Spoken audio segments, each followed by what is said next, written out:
Coba tebak hari ini kita mau gerebek kantor apa?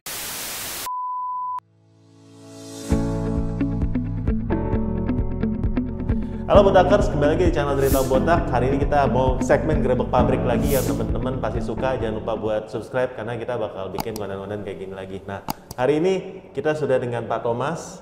Ya, thank you buat kesempatannya. Kita di pabrik ekstrak ya. Lokasinya di Tangerang ya, pabrik ini ya. Dan di sini ini keren banget dan kita nggak pakai lama. Coba mungkin introduce dulu mungkin historinya, brief history. Habis itu kita langsung masuk ke pabrik kalau boleh. So, welcome Om Botak ke pabrik ekstrak. Yeah. Ini kita mau show di mana kita buat kita punya kopi kapsul dan behind the scene-nya lah ya. Kita rancang pabrik ini di tahun 2000 pas masa pandemi. 2020? 2020 ya. Okay, yeah. 2020 kita rancang pabrik ini waktu masa pandemi.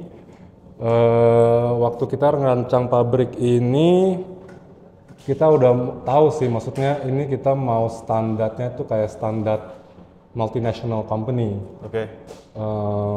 Walaupun diproduksi di Indonesia, tapi yang kita terapin ini kayak GMP, Good Manufacturing Practices, HACCP, zoning, ISO 22000, itu semua memicu untuk ke export ready quality.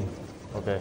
Walaupun the initial market yang kita targetkan itu lokal, tapi kita punya pabrik ini juga siap untuk export quality sih.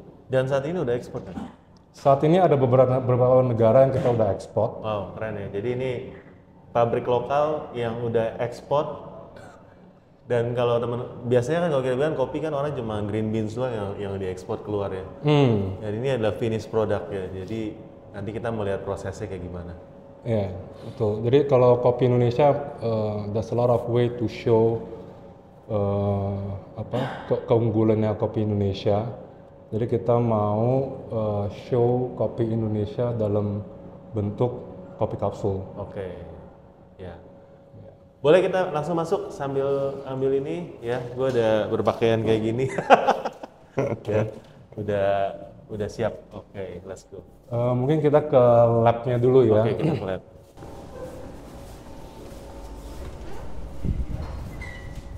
Oke.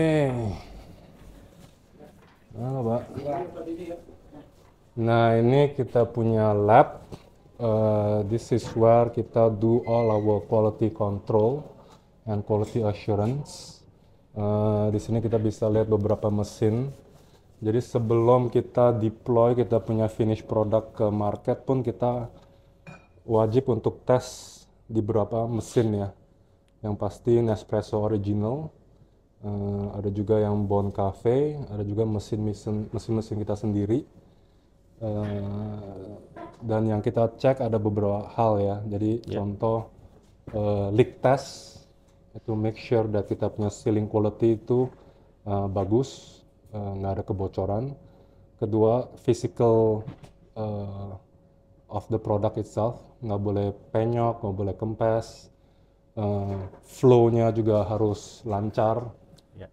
Jadi ini semua dilakukan di lab ini. Wow, oke. Ya, dan finish produknya di sini kan tadi ada kopi kapsul dan ada coklat juga ya di sini. Ya, kopi kapsul, kopi celup, kopi drip. Soon kita in the pipeline bakal keluarin juga yang versi Dolce Gusto. Nah, itu semua untuk yang kopi punya portfolio. Oke. Tapi di luar kopi kita juga sekarang lagi ngerambat ke coklat sama bahkan matcha. Oke. Oh, lengkap ya. Iya. Produknya, tapi kita nggak sabar buat lihat ya. Berarti lab ini untuk quality control dari produknya itself ya? Iya. Oke. Quality control. Mungkin Kania kasih lihat kita punya alat-alat lab. Oke. Ya. Ini apa nih yang dilakukan? Jadi kalau dari alat ini kita bisa buat ngecek jenis roastingnya itu dia masuk ke dark roast atau ke medium to dark atau masuk ke light roast. Nah, teman-teman penasaran kan rasanya kayak gimana kan? Nanti tinggal cek di linknya di sini ya, supaya bisa ngerasain. Karena saya udah cobain yang merek lain, kayaknya rasanya ekstrak ini rasanya masih masih keluar ya, masih benar-benar berasa banget, nggak terlalu dark roast ya. Enggak. Ya. Terus di sini juga kita bisa ngecek dari particle size-nya. Untuk pengecekannya di sini sendiri kita ngeceknya di 3 kali sih. Jadi ada pengecekan awal nanti di ruang trial dalam produksi, terus ada pengecekan yang kedua saat in proses, sama pengecekan terakhir ada dilakukan di lab.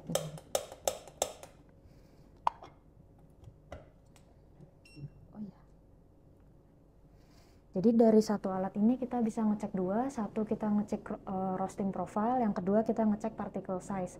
Particle size berarti seberapa halus Iya. gilingannya ya? Iya, Cocok seberapa untuk halus kopi gilingannya. jenis apa ya? Nanti kita sesuaiin per tipenya. Oke, berarti ini yang di QC ya dari setiap Iya, setiap batch produksi di QC apakah sudah sesuai ya? Iya. Nah ini berarti udah harus melakukan ini untuk memenuhi standar apa? Standar ekspor ada nggak ya kayak gini harus dicek? Itu lebih ke user experience dari produknya sih. Kalau particle size itu kan pengaruhnya ke flow rate-nya ya. Iya.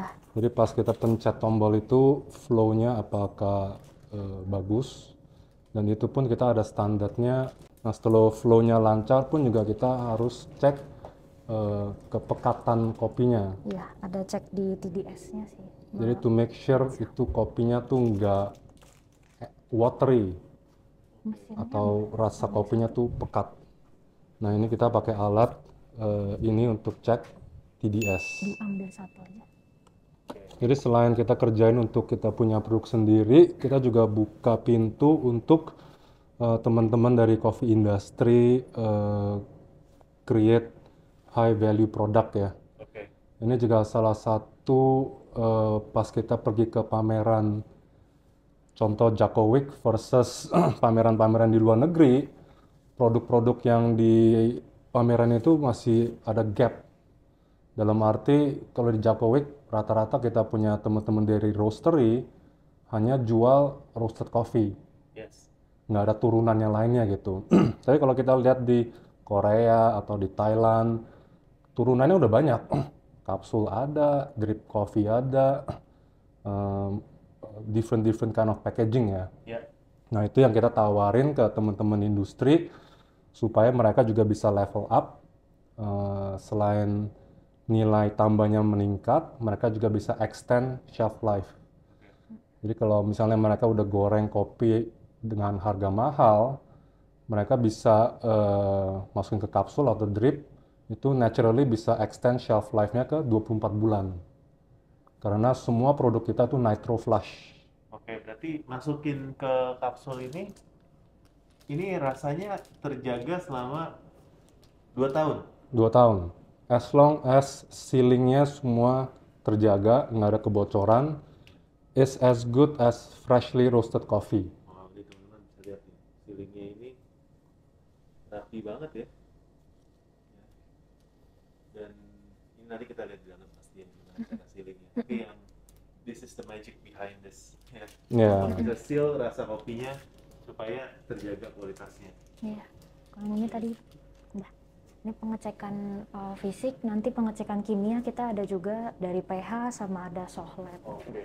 Ada moisture, oven dan yang lain-lain. Kimianya biasa sih, normal. Nice. Kemudian kita ke ini. Ya, mungkin satu lagi adalah lagi.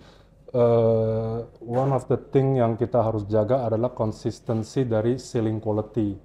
Jadi supaya nggak barangnya itu nggak bocor ya. Dan alat ini yang pastiin quality seal-nya tuh udah bagus. Sehingga kita yakin produk ini 24 bulan kemudian masih bisa dikonsumsi gitu. Kita lanjut ke dalam.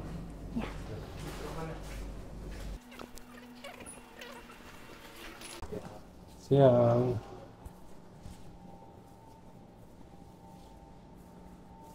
Oh, ini alat apa?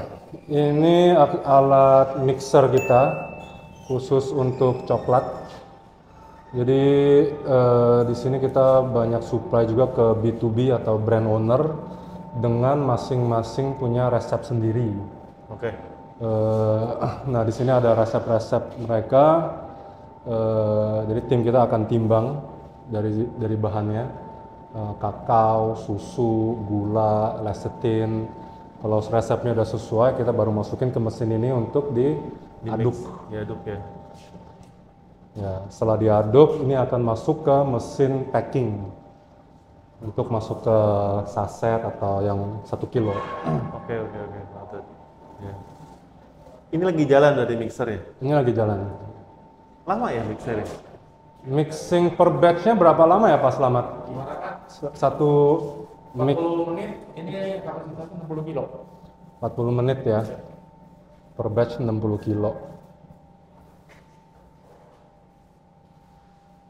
Ya, jadi ini kita punya ready to drink chocolate mix lah.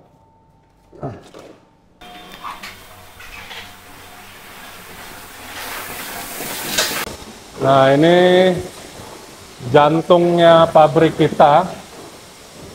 Jadi ini semua mesin filling. Tinggal tergantung mau masuk ke format apa. Dari drip sama celup yang paling ujung. Ini 2 untuk kapsul Nespresso punya format. Ya. Kalau ini format yang potsnya Dolce Gusto. Ini Dolce udah jalan ya? Bentar lagi mau launching. Wow. Bedanya Dolce, ini ada susunya di dalam ya? Iya, jadi kalau Dolce dia potnya lebih besar, bisa isi 8 sampai 12 gram. Oke. Kalau Nespresso kan 5,5 gram lah. Kelebihannya kalau Dolce itu kayak non coffee item seperti kayak matcha atau milk tea, itu kita bisa develop di formatnya Dolce Gusto. Tadi bedanya mesin ini sama mesin ini apa? Jadi ini mesin pertama kita, single lane. Ini benar-benar hanya bisa proses ground coffee talk. Ini yang paling baru, kita baru bawa masuk install late last year. Ini udah bisa semprot flavoring. Oke. Jadi kalau misalnya customer mau kopi rasa peppermint, ini kita bisa semprot flavoringnya gitu. Berarti bisa di-infuse macam-macam rasa ya di kopinya ya? Ya. Oke. Kalau yang mesin drip bag, Nah ini mesin khusus untuk drip coffee, juga pakai sistem nitro flush. Ya, so ini ada tembemnya ya, ini ada nitrogennya. Selain kopi drip, di sini kita juga bisa proses kopi steep coffee, atau orang lebih taunya kopi celup. oke. Jadi pakai mesin yang sama. Berarti drip bag, kopi celup, bisa di sini ya? Bisa pakai mesin ini. Kalau coklat bukan kayak gini ya, beda ya? Coklat soalnya bubuk ya? Ya, kalau coklat yang tadi udah di mix dalam bentuk bubuk, langsung ke mesin sasetan. Ini finish produknya ya, warna-warni, cakep sekali ya. Total Ya. ada berapa belas warna? Kita sekarang ada 9 warna kapsul. Tapi kalau kita punya varian pun, kita sendiri juga ada 22 varian. Tapi ada yang warnanya sama? Ada yang warnanya sama. Oke. Ya.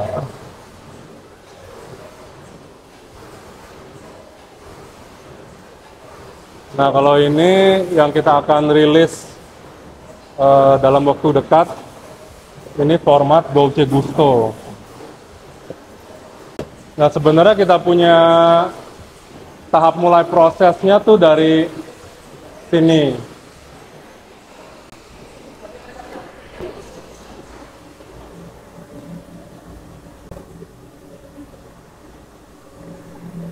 Nah, kita terima bahan baku dari kita punya sister company, which is Coffee Beyond Border. Nanti kita akan ke sana juga. Ya. Jadi istilahnya ini dapur bersih kita.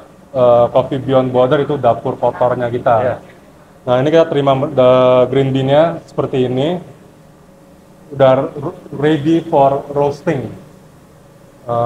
Green bean-nya udah bersih, nggak ada benda asing, nggak ada Iya. defect. Nah ini kita masukin ke Probat 5 kilo. Ngeroasting tergantung varian kita yang mau kita buat. Dan setelah roasting, kita resting dulu. Setelah udah resting sekitar 1-2 minggu, baru kita lanjut ke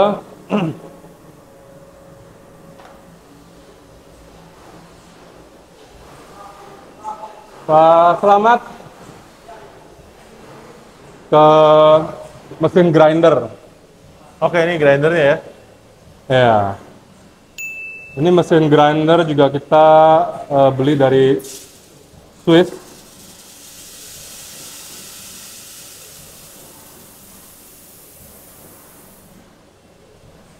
Dan kelebihan dari mesin ini adalah kalau grinder itu kan nge-grind dan akan keluar friction ya. Ya. Nah, friction itu bisa penyebab latent heat. Tapi mesin ini setelah grinding dia langsung cool down. Jadi kopinya itu nggak ada lagi latent heat yang bisa pengaruh ke mereka punya rasa. Selain itu juga yang paling penting adalah konsistensi dari particle size.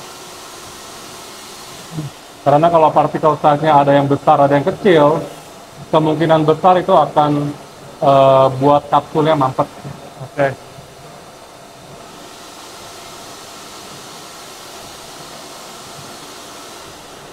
Nah, setelah digiling, tergantung kita mau buat produk apa, baru kita masukin ke mesin-mesin filling yang tadi itu. Mungkin buat akar nggak bisa cium baunya ya, tapi sini baunya enak sekali.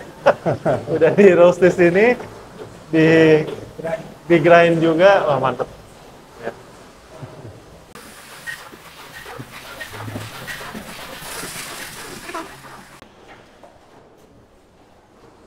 Nah, ini untuk packing dan labeling. Ya. Jadi sekarang kita ada 50 brand yang kita bantu kerjain produk-produk seperti drip, kapsul, dan lain-lainnya. Salah satu contoh adalah Revolver yang di Bali. Ini udah customer lama kita. Jadi selain kita supply mereka green bean, kita juga bantu mereka produksi produk-produk yang high value lah ya. Kalau tadi yang dimaksud high value berarti kalau sebelumnya mereka cuma jual roasted bean, lalu mereka juga bisa jual drip bag, itu bisa naikin value-nya berapa kali lipat? Kita ambil contoh green bean lah ya. Kalau green bean itu kan 1 kilo average normal coffee is about let's say 100.000. 100.000 sekilo, ya. Tapi kalau kita udah roasting, kita udah pack jadi kapsul atau jadi drip, itu bisa jadi 1 juta per kilo. Wow. 10 kali lipat. 10 kali lipat dengan added value-nya ini ya. Terutama di kapsul. Kapsul. Kalau drip lebih rendah daripada kapsul secara value-nya. Atau hampir sama. Per gramnya lah ya. Kalau saya contoh, kalau kita kan kapsul isinya 5 gram, Iya. we are selling retail at Rp5.000. Oke. That's why 1 kilonya jadi 1 juta gitu kan. Iya. Itu sih high value. Oke. Ya. Berarti kalau memang roastery lokal memang ingin menaikkan, karena memang pasar untuk roasted bean sendiri udah cukup hancur-hancuran ya di lokal, apalagi di online ya. Ya udah very saturated. Very saturated ya. Kalau memang ingin dapat margin yang lebih, terutama buat roastery memang bisa istilahnya ada branding yang bagus. This is a very good product yang mereka harus consider ya. Betul. Bikin drip bag atau bikin tadi ya di sini, dan gimana sih caranya supaya bisa kontak ke Extract Factory ini? Bisa ke kita punya Instagram, social media kita, Sosial medianya extract.co.id. extract.co.id, nanti ditaruh di sini ya. Ya. Di sana tinggal DM aja bisa ya. Dan kita nanti tim sales kita akan follow up. Oke. Ya. Untuk- Bisa factory visit nggak kalau untuk dari customer? Beberapa customer kita emang undang mereka datang untuk factory visit, Oke. tapi yang pastinya perlu tanda tangan NDA dulu sih. Nah, NDA ya dan quantity kan. Ya, quantity. Ya, quantity ya. Let's go. Ya. Ini sama Oh, bagian trial copy. dari quality control kita. Jadi yang tadi itu lebih ke finish product, tapi kalau ini untuk in process quality control. Oke. Eh, di sini juga kita tes mereka punya roasting consistency, particle size, flow rate-nya, dan lain-lain. Yes, yes, yes. Berarti testing along the way ya. Iya, testing while masih in process.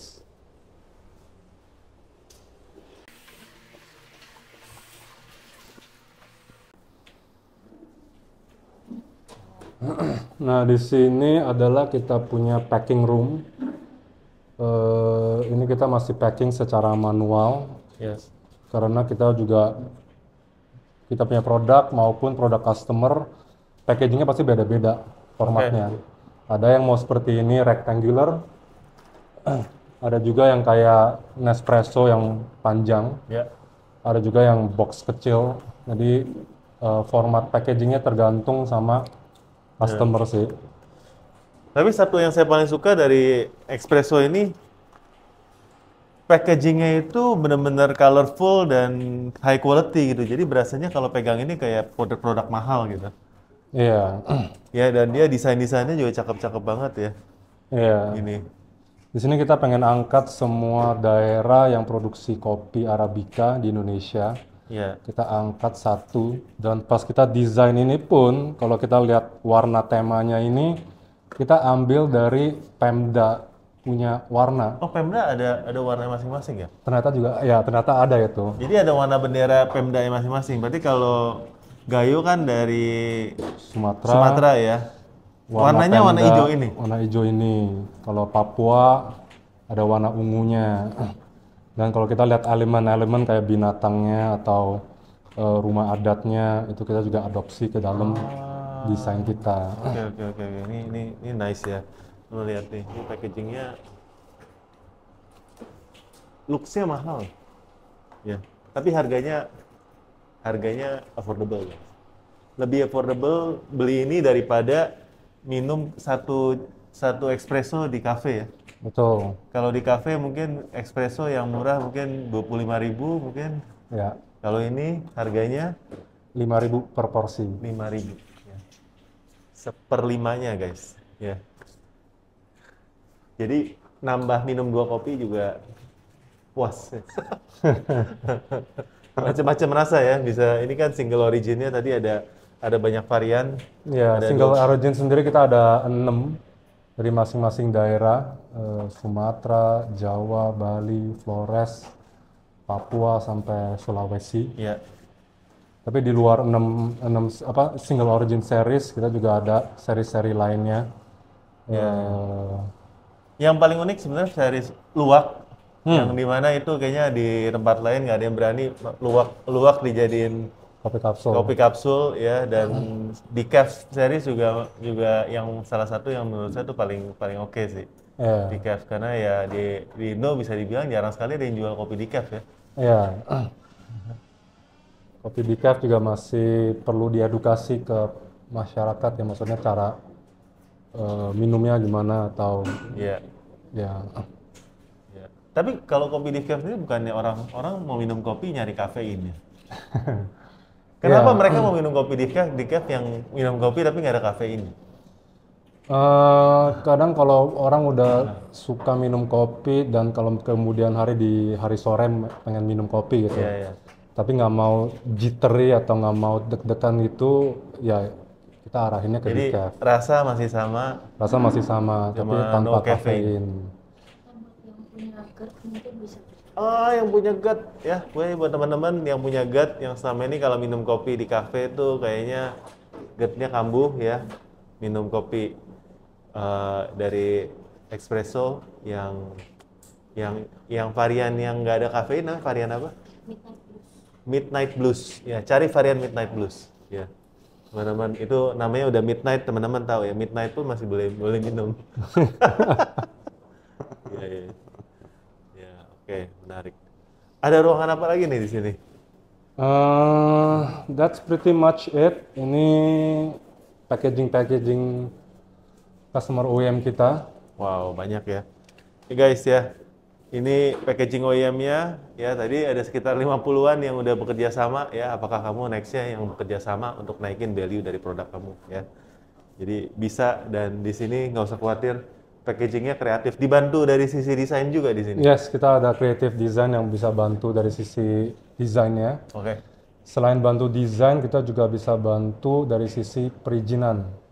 Jadi untuk halal, BPOM, one stop full service. Oh, karena banyak roastery yang waktu jual juga mereka nggak ada izin ya sebenarnya. Betul. Jadi waktu di sini karena this is like perlu BPOM dan halal dan segala macam ya. Betul. Jadi sebelum mereka edarin ke market, be it e-commerce atau modern trade, ya kita pastiin itu semua perizinan lengkap. Oke, nice. MOQ-nya kalau boleh tahu ya, kalau bikin drip bag itu as low as berapa?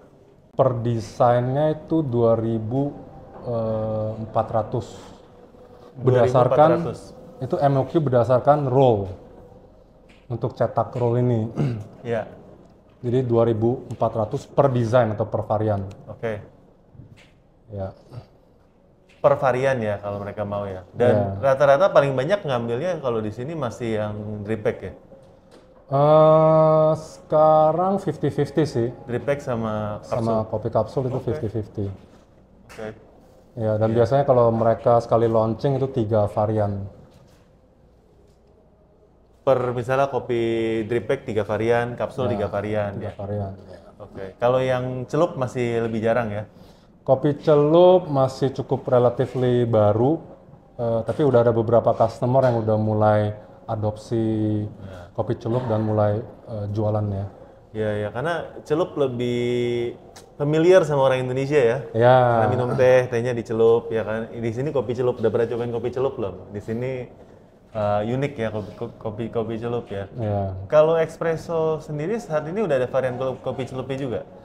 Kita baru keluarin prototype atau proof of concept di WOC kemarin. Jadi kopi COE, Cup of Excellence atau kopi geisha, kita buatin jadi kopi celup. Ah, nice ya. Ya. Itu yang terakhir, geisha terakhir ya? Ya, yang kemarin kita rilis di WOC Jakarta. Oh, berarti ada kopi celup, drip bag, sama kopi kapsul. Nah, teman-teman bisa buat ini di sini, dan nextnya mungkin Dolce juga bisa. Berarti ada 4 nih. Ya, termasuk kopi kapsul ya itu ya. Ya. Nah, ini salah satu produk yang kita produksi di sini, coklat. Ini milk chocolate. Ya. Jadi tadi kita lihat proses mixingnya. Setelah selesai mixing, kita masukin ke mesin packing. Ya. Ini kita packingnya per 30 gram. Oke. 30 gram itu dengan 150 mili ya. Air diseduh, and then it becomes your milk chocolate drink. Wow. Ya ini guys, ya milk coklat. Ini saya udah pernah cobain ya. Rasanya lebih enak daripada yang coklat yang terkenal itulah. Yang hijau-hijau. Yang depannya M. Ya. Ya. Ada yang bisa tebak nggak M apa itu ya? M atau O ya? Ya antara dua itulah. Ya. Tapi ini menarik karena Indonesia juga sebenarnya penghasil kopi yang besar ya. Penghasil kakao yang besar. Kopi dan coklat kakao yang besar, tapi nggak ada brand coklat yang coklat bubuk ya. Kita selama ini kan jualnya sebagai bahan mentah. Ya. Maka itu sekarang pemerintah kan dorong untuk kita hilirisasi. Ya. Ya ini salah satu contoh lah untuk kita gimana bisa hilirisasi dan nilai tambahnya tuh di dalam negeri. Ya, tadi bayangin tuh ya, kopi yang harga sekilonya 100.000 dengan dijadiin finish product bisa jual 10 kali lipat ya. Sama kakao juga yang mentah, misalnya harganya berapa terus dijual ini juga bisa added value-nya cukup tinggi ya. Betul. Dan ini enak guys, cobain. Kalau yang suka manis-manis, dia ada 3 varian ya. Ada yang milk, Ya. ada yang Ada yang royal. dark sama yang royal. Ya, yang paling nggak manis yang mana? Best seller kita dan yang paling gak manis adalah yang dark. Itu yang paling best seller. Best seller kita. Jadi yang nggak terlalu suka manis, pakai yang dark coklat itu enak ya. Saya biasa minum yang dark. Kasih.